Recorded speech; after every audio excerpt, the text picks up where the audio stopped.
The next section of Connect that I want to highlight is the report section. This is personally my favorite part about Connect, is that it really helps you figure out how you're doing and help you succeed in the class.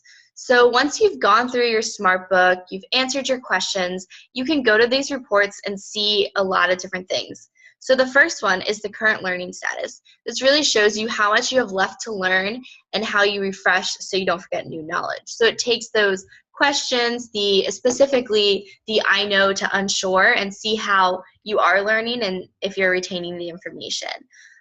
There's topic scores, so you can see section 1.2, how you're doing compared to section 1.4, and see which sections to really study for the test. So this is really helpful before an exam. If you don't want to study all of chapter 1, figure out where you're struggling the most and pinpoint those to study as well.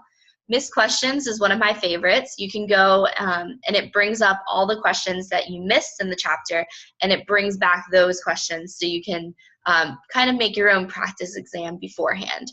There's also most challenging learning objectives, so it shows you what was the hardest for you. Self-assessment to see if you know whether or not you know the questions. So if you think you're going to do really well on the test, but SmartBook sees that you're overconfident, it'll let you know that you do have a little bit more studying to do before the exam comes around, which is better to know than at the exam.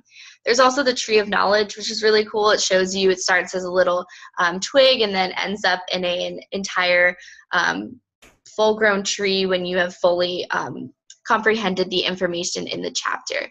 So there's multiple different reports you can look at throughout. It basically just shows you, for this, we've only answered one question, so it'll expand and see, okay, so true or false, biotechnical advances have a global impact. So then you can re-answer that question.